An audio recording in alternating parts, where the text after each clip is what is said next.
Today on the Ask Brady Show, we talk about volunteering, your time at church, and whether you should get paid or not.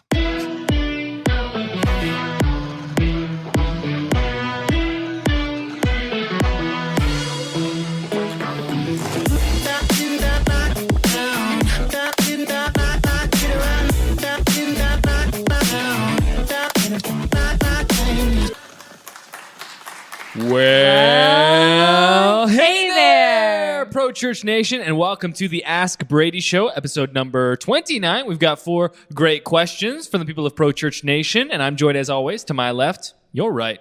It is Roxanne. It's true. True it is. Behind the camera, the editing wizard himself, Joe Nex. And the man with the cam, Alex Mills. Thanks. It's not really as special as it sounds because I work here, but I'm here. Alrighty, Roxanne, take us away with the first question. All right. The first question is from Andre, and he sent in a video. Hey, what's up, Brady? How are you? Hey, Roxanne.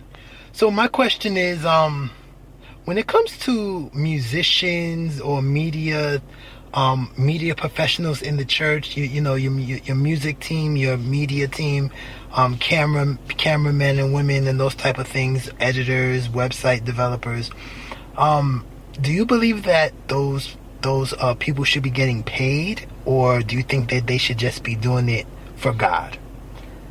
I ask that question because I've dealt with some churches where they feel like you should just be doing that for God and there's no payment, but you know, you're still giving a lot of your time. What do you think? Thanks, Brady. Thanks for the question, Andre. First thing I want to do is make a distinction between the church that you serve at and churches that you're working for that you do not serve at. So when I first got into videography, churches from around my city began coming to me and saying, hey, could you make a video for our church? And before we jump into the church that you work at, which is a little bit more complicated, I would say that in 9 out of 10 situations, unless you're trying to do something for the purpose of doing it, pro bono, trying to get your name out there, that's a separate conversation, but free work can often be a great way to get a step in the door in places. And I've used free work very, very strategically in the past, which then leveraged into something better later. Didn't necessarily do it at the time, with a nefarious plan on getting something, but I knew that if I led and, put some skin in the game, others were willing to do the same and reciprocate down the line. We do that every single day at Pro Church Shows. We are literally doing that right now. We produce a free weekly Q&A show. Costs us money. There are 4 employees in here, me included, and it takes a lot of time, and we do it for free. Why? Because we're creating a relationship. And one day when we have a product that you care about, if it hasn't happened already, you'll then give our company money because you trust us and like us. So strategically doing free work, definitely something to consider. But beyond that, which is probably a separate conversation, for the church that you don't serve at, 9 out of 10 times, I think that they should be paying you absolutely. They're hiring an outside contractor to come in and do work that they cannot do from within their church, whether with the existing skills they have or with the volunteers that they have. And so if they're bringing you in, then yes, they should absolutely be paying you for that work. Now, when it comes to your existing church, this is where things become a little bit more complicated. I would like to say that there is a spectrum. And we're beginning to see on this spectrum not just camera directors, videographers, website developers, musicians, whatever it might be, but pastors I would put on this spectrum as well. And we're beginning to see more and more bivocational pastors, pastors that work a job and also serve at their church. And so let's say there's this spectrum. On the far beginning end of the spectrum, you have volunteers that serve and get $0. On the other side of the spectrum, let's say that you have a full-time lead pastor who makes the most at his or her individual church and is full-time and has no other work or income beyond that, okay? And then there's everything in between. So let's say you're a website developer. Depends on how much time that you're putting in, depends on how much expertise that you have, but I think that as you go down this spectrum, the more time you're putting in, and thus the more compensation, if any, you should receive. Okay? So now, there's also a distinction I want to make between a Sunday morning volunteer and a volunteer or worker that goes beyond a Sunday morning. I remember growing up where in our church, we had pastors who had 40-hour work weeks, but then what they did was they actually had a 50-hour work week, but the way that they told us about it was they're like, it's 40 plus 10. We get paid for 40 hours of our work, but then we serve above and beyond that, volunteer 10 hours of our time, just like someone else would in the church. We're expecting people in our church to volunteer their time for free. We do the same as pastors. So they had this 50-hour work week, but it was really a 40-hour work week, and then 10 of the hours were quote-unquote billed as volunteer hours. So I think that if you're serving just on a Sunday morning, this is where a lot of churches just wouldn't consider paying those volunteers. Why? Simply because it would be not feasible for most churches. And secondly, because, look, you're contributing to the Sunday morning experience. If you're playing bass, we're not paying you. If you're watching kids, we're not paying you. Now, the bigger churches become, the more likely they are to begin paying volunteers, especially like the director of worship or like the main bassist or, one of the main kids or children's volunteers. When you have a church of thousands and thousands, you can't just have one director of kids. You've got director of kids for grade 5 and you've got director of kids for nursery. I thought you were leaning in to say something. Oh, no, I was just thinking of a quote I heard once where it was like, your rights come with responsibilities. And that's the way I view church is like, I'm a part of a community and that has rights and I'm allowed to attend the services and I'm allowed to be part of this community. But part of my responsibility then is to give back to that community. And so volunteering is just part of my rights. And I agree with you, it does but depending on the time commitment, you should be compensated if you're 20 hours probably. That's a whole part-time job right there. But if it's just a few hours a week, then that's part of the responsibility you have to that community. Absolutely. And the tipping point for hours is going to be something that's individual to you and individual to a specific church. Roxanne just threw out the figure of 20 hours. Maybe it's 10 hours. Maybe it's 5 hours. Maybe anything outside of a Sunday morning should be billable. But if you have significant expertise in a certain area and you feel like, look, I don't want to give 20 hours of my time every week to this church, I feel like I should be getting paid, then that's a conversation that you need to have. Again, serving within a church, this is where it becomes a little bit sticky. I would say that on a Sunday morning, if they want you to spend your Sunday morning doing 2 hours, a little bit of web development and cleanup each week, that'd be a great way to serve on a Sunday morning. When it becomes beyond the Sunday morning and now you're spending your evenings, or if it's a big project, like if you're creating a new website from scratch, these are the types of things that cost thousands upon thousands of dollars. This is when the conversation of billing and invoicing and being paid for your time comes into the equation. So like I said, I wouldn't say that there's necessarily a specific number of hours, and when it crosses this many hours, that's when you should begin billing your church. But what I would say is that when it goes beyond a Sunday morning into more different things, that's when you can begin looking at something, at least considering it. Again, it's not always the case. If you're working in the student ministry, that's almost always going to be beyond the Sunday morning.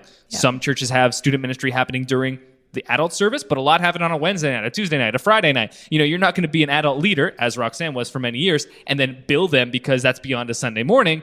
But you could also say that that wasn't necessarily a huge level of expertise for you. You were serving as a volunteer role. It's not like you had this master's degree in working with adolescents or anything like that. And that's where if you're a web developer and you are clearly top of your game, a winner in your field, and you're billing other clients, thousands upon thousands of dollars, do some free work for your church. But there's got to be a line that gets crossed. Where that line is, that's for you to decide, and that's where the conversation with your church needs to happen. Yeah, that's good. All right, question 2 comes from JT, and he sent in a video as well. Well, hey there, Brady. JT here from Family Worship Center Churches in South Carolina.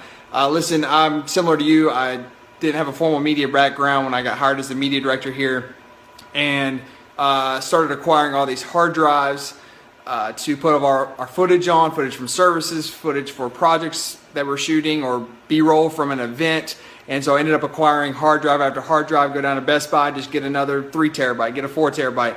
And so now I have 10 of these, and our projects are spread out all over the place. It's really hard to figure out where they all are. I've tried to organize it the best I can. So I need a solution. I heard you mention that you use a server. And so what type of server do you use?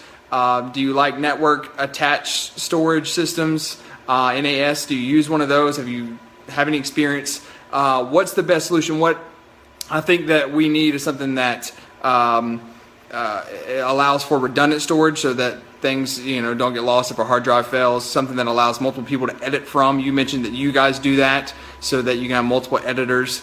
I think that's something that we need, but mainly I need something that's expandable, so that as our needs grow, that all of our footage, all of our stuff can be in one place and can grow with us as we grow. Thanks for your help. Appreciate it. Well, I really like this question, JT. It's not something that we've talked about before, but when we moved into the office that we're currently in right now, our first kind of official significant office space for Pro Church Tools that wasn't my renovated garage with a nasty toilet It's true. that Roxanne got locked in once for 3 hours. Okay. Not everyone needs to know that. ProChurchStories.com. We built this new office space, and one of the reasons that we built it was because our internet was not fast enough, and the storage solution that we had that was basically everyone's on their own computer and we upload to Dropbox just wasn't working. And when you're working in the world of video, as we do very much, you can't use something like Dropbox because even with the fastest internet, maybe with Google Fiber, this become possible one day. But the files are just too big. Like we're talking terabytes and terabytes. And so we looked into a server. And so we got in touch with an IT guy, and he set us up with the QNAP TVS 1282T. One more time, the QNAP TVS 1282T. And basically what this is it's an NAS, that's what it stands for, a NAS storage system that connects to all of our different workstations and computers. So we set it up, or we built this office space from scratch. And so what we did was we have our data room, our data cabinet where the switch is. It's a 10 gigabyte switch, and that's where all of the fiber and internet comes in from the internet company that services this building. And then we ran 10 gig Cat 6, I think it was, Cat 6, 10 gig Ethernet throughout the entire building, and then ran them to each of our 12 workstations, as well as the one behind me, which is our podcast working station. So 13 in total, plus the TV, 14 in total. And we ran them to each of the workstations. So we have 10 gigabyte Cat 6 Ethernet cables that plug into each computer. And this is especially important because we're pushing around 4K ProRes 10-bit giant files, and we're working with them in real time on the server. And then Jonas and I, we work from IMAX. There's actually 2 Thunderbolt connections that go with this QNAP. And so those Thunderbolts go directly to Jonas's computer and mine, which are, I think, ideally equivalent to the same speed as the 10 gig Cat 6 internet. But basically they function the same, if not better than the Thunderbolt. Those Thunderbolt don't run through the wall because that Thunderbolt that long is outrageously expensive. We're just, the QNAP actually sits right below the desk that I'm sitting at. That's where the server is. And then the cables run all the way through the wall to our data cabinet on the other side of the office. But then Jonas and mine, our Thunderbolts go just directly below our desk station, which we call Party Island. That's the true. 4 of us in this room, the 4 of us at Party Island, Roxanne, Alex, Jonas, and myself. Party Island, the best cluster of desks. It really is. Our Thunderbolt cables run below there and then directly into the QNAP. And so that's the way that we structure our server. It is 24 terabytes configured currently. The last couple of weekends I've come in and the error message on the QNAP is read full. So delete some stuff or get more space. And so I just contacted Dan, our IT guy, just an hour ago, coincidentally, and we're going to put in 32 more terabytes to bring us up to a total of 46 terabytes, which should do us pretty well for the next year or so, and then we can explore beyond then. But at that point, we'll have maxed out the space within that specific server. We could add an additional one, reconfigure it, whatever might be necessary. A couple of other things. We back up the server every single weekend using Amazon Glacier. I have an automatic task that starts every Saturday at 3 a.m. that backs up the server to the cloud, Amazon Glacier, which is a highly affordable kind of long-term storage system with Amazon. It's not meant to be accessed frequently, but if you have a catastrophic crash there, got it, like the building burnt down or something, we would have all of our information in the cloud and then could re-download it. So that triggers every Saturday at 3 a.m. It's a pretty big upload because we do a ton of stuff every week. Obviously, it's only updating the files that were changed that given week, but that still can be a lot with all the footage that we shoot and all the work that we do.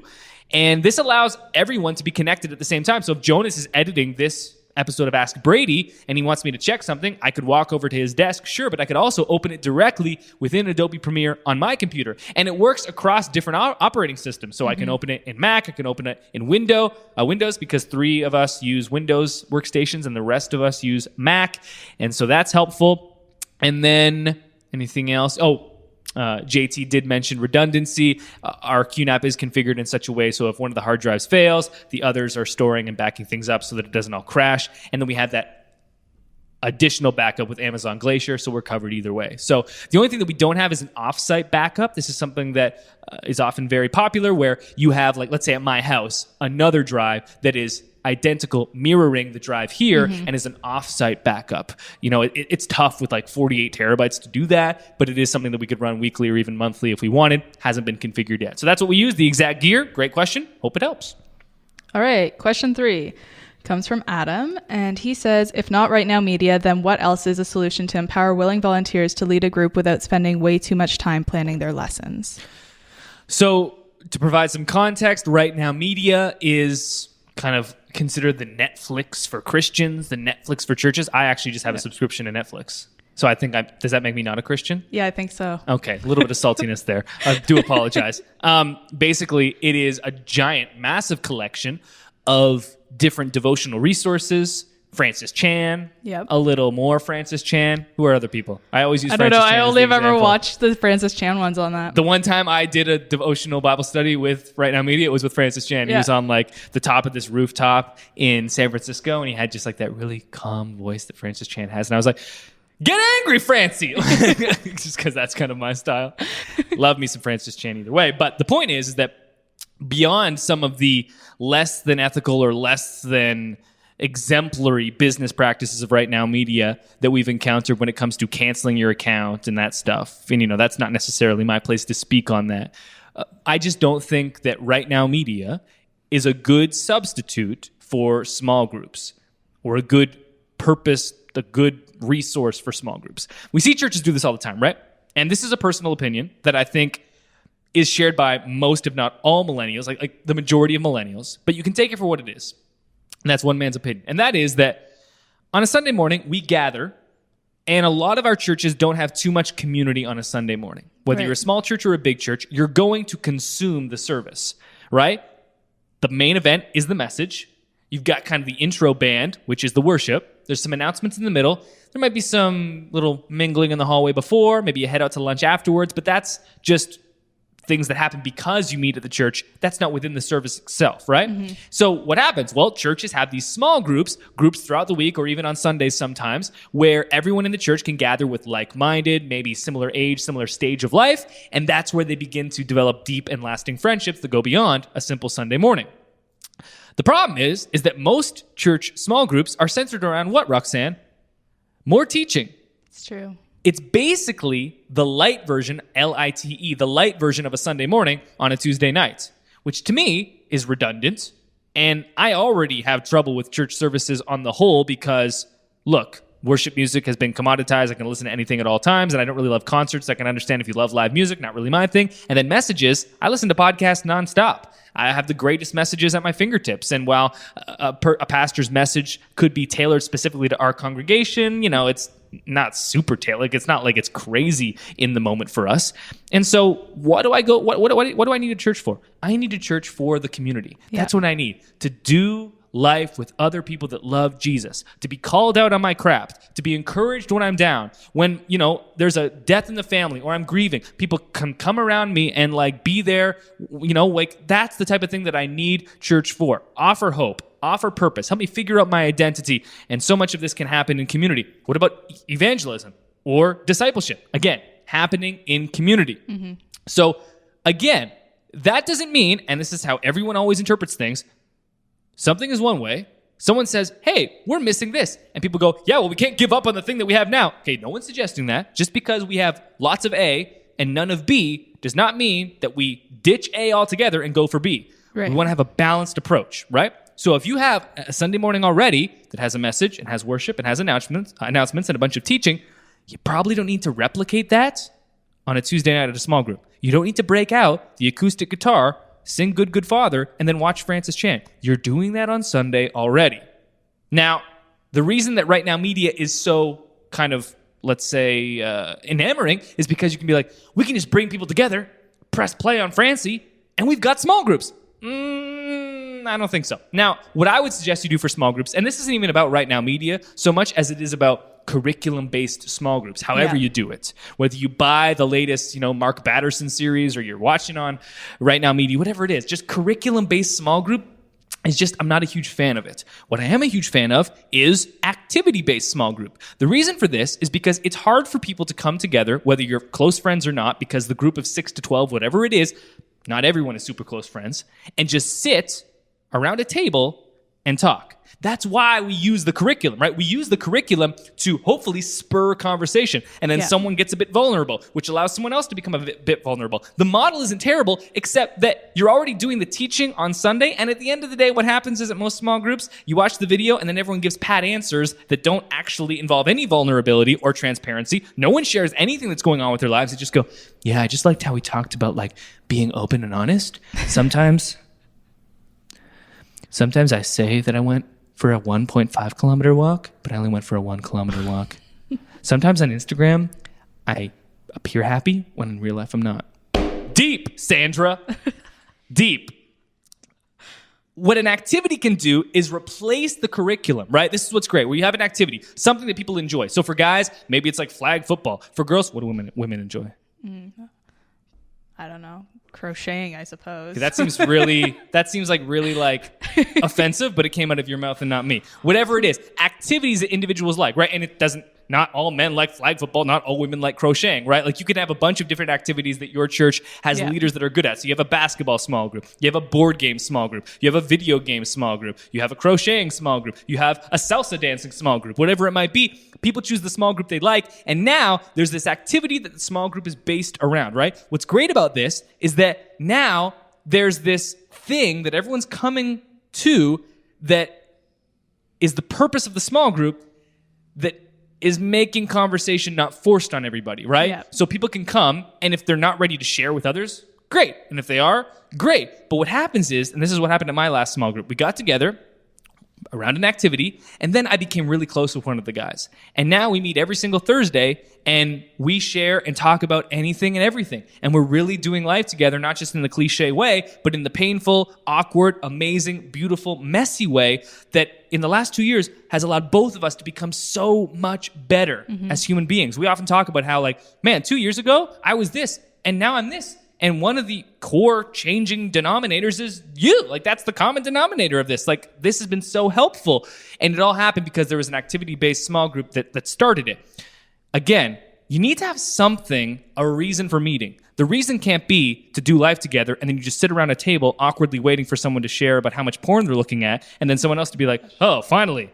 But I don't want to share because that was really weird. And then it just gets awkward. Like, you need something to base the small group around. Yeah. Curriculum, we're already doing that. We're already doing that on Sunday. So let's swap that out for something different so that we as a church can experience the full spectrum of what church is meant to be. Not just teaching, not just worship, but community also. And if your church is lacking this in any way, one of the best ways to get it done and to see it happen, real, lasting friendships beyond a Sunday morning handshake or a quick hello, is through small groups. Don't just put on Right Now Media, press play, and call that small groups. Get messy, have an activity that is the reason and the basis for the small group, and then allow everyone else, because we're humans who love relationship and crave one-on-one interaction and real like connection with one another, use the activity as the excuse to get everyone together. Everyone's doing the flag football. You know, people are connecting over kind of like a really easy to connect activity. Yeah. And then that's the conduit to real and lasting friendship. They're getting together week after week, so it's consistent. It builds up over time. And now you've got real community, all of which could be sacrificed if you're just having curriculum. And you know what? Let me take that back a bit. That's a bit harsh. It's not that curriculum can't be the basis for this, but again, if we're already doing it, we don't need to do it again.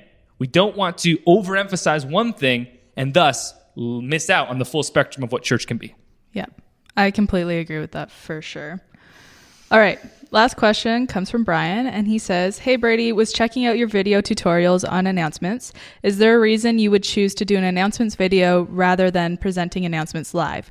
We have one service and one location, and as much as I love the idea of getting multiple takes, I'm curious why you might choose this strategy. So the big question for us, live announcements versus video announcements. Obviously, we love video announcements at Pro Church Tools. It was the first product that we ever offered online, provideoannouncements.com. We're now working with about 150 churches, creating and producing their video announcements each and every week. And yet I often, when asked, tell churches, I don't think video announcements are for you. If you're a small church of 100 or less, video announcements are probably just not necessary for what you're trying to do.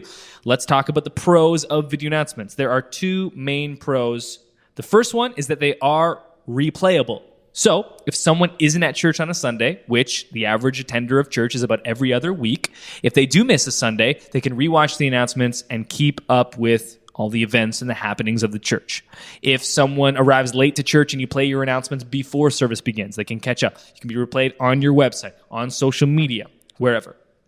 Second big benefit that people often do not consider is how much time video announcements save in service. It is not uncommon for church announcements to extend beyond 5, 10, 15, 20 minutes. That's not uncommon. You might think it is, but it's not. 20 minutes of announcements. What would you do with 10 extra minutes of service time? The perfect length for video announcements is right around 3 minutes. So if you're running announcements for like 10 minutes, 15 minutes, 20 minutes, what if you had 10 extra minutes, 20 extra minutes of service time every single week? You calculate that over a full year, you're talking about like 10 extra full services. What would you do at that time? Would you have more worship, more message, more response time, more community, let people out earlier, get to Chick-fil-A in America, get to Swiss Chalet in Canada? Those rhymed. Who would have thought? What would you do with that extra time? And the third pro is that if you are having problems with your announcements, meaning you've got people that are just randomly putting announcements that shouldn't be there, and we kind of use a rule of thumb that if it doesn't apply to more than 50%, this is rough, more than 50% of the audience probably doesn't need a stage announcement on a Sunday. You know, if you've got a mess of announcements, one thing you can do is have a change of pace, introduce video announcements that need to be short and say, look, we've only got time for 3 or 4 each week, and here's what we're going to do. And it can be a way to kind of streamline a process that is messy and find a way to bring everyone together. One of the benefits of video announcements that most people don't consider is that because you're filming your announcements during the week, you need to have announcements submitted by a certain time. So maybe that's Tuesday at midnight. That's what we ask from our churches. And if you don't have your announcements submitted by Tuesday at midnight, they don't get done. You could do something similar at your church. And now all the staff are being forced to submit their stuff beforehand, not Saturday night, texting the pastor's wife and being like, can I get this tomorrow? And pastor's wife is like, why? Why are you the way that you are? You know, like that's one way to bring the staff together. Pros. The cons. Cost more money. You're going to need gear. Do not shoot on a green screen. Do not get an extra set of lights to light a chroma key background. Just shoot in your auditorium or your lobby. But you're going to need a camera. You're going to need a mic. You're going to need a computer. You're going to need some editing software like Adobe Premiere Pro. And you're going to need someone who's spending the time scripting, presenting, editing, publishing, promoting, all of that stuff, which takes a lot more time. If you're a smaller church, it's probably just not necessary. You can work within your existing announcements. That being said, a lot of people don't have someone who's really good on stage delivering announcements, right? Not to say that it's any easier to present on screen, but at least you have a little bit more control, multiple takes, figure out exactly how it needs to be. If your pastor is the one presenting announcements, that can be tough. He or she is already delivering a sermon. People are seeing them a lot on stage, and now they're doing the announcements. That can actually dilute their ability to deliver a message. People have been already hearing them talk for 10 to 15 minutes. Now they've got to listen for another 30 to 40. They wasted all that kind of like equity of talk time on announcements, and now they're trying to get people inspired through teaching or preaching. That can be tough. So now you have someone that's not the pastor, and maybe they're not good on stage. Maybe they're awkward. Maybe they are like killing the momentum of service where you had something good with worship and the message was about to begin, but then Sandra walks on stage and is delivering announcements, and Sandra, God love her, but she's not great on stage. No. Lots of different pros and cons of each. And this is why I often use the hybrid approach, encourage the hybrid approach, a little video, a little bit of live, and really experiment with each and see where your strengths are. You know, if your strengths are in video announcements, maybe you use something like us. Or if your strengths are not in video announcements, maybe do not do video announcements. And if you've got someone who's great live on stage, we've got a couple of good hosts. Like, I'm a pretty good host on stage. Maybe you leverage that. And so that's why, you know, just because we have a video announcement service, we don't recommend it to every church. Every church is unique. Much like everything, you need to experiment within your own context, mix things up, see where your strengths lie, how your congregation responds, and then react accordingly. Did I miss anything in that question at all? No, I don't think so. I feel like I kind of like got on a bit of a tangent and maybe I wasn't responding directly to. No, he was just asking why you would choose, because often we obviously recommend video announcements. And so he was asking why you would recommend that over live. Perfect. Yeah. So plenty of pros and cons of each and how those pros and cons affect you will be different. Perfect. Well, thanks for joining us for another episode of Ask Brady, episode number 29. If you want your question answered, just send an email to hello@prochurchtools.com, or you can hashtag Ask Brady on Facebook or YouTube below this video, or on Twitter or Instagram, anywhere, and we'll find the video. Thanks so much for watching, Pro Church Nation. We love you. Go Seas the 167, and we'll talk real soon.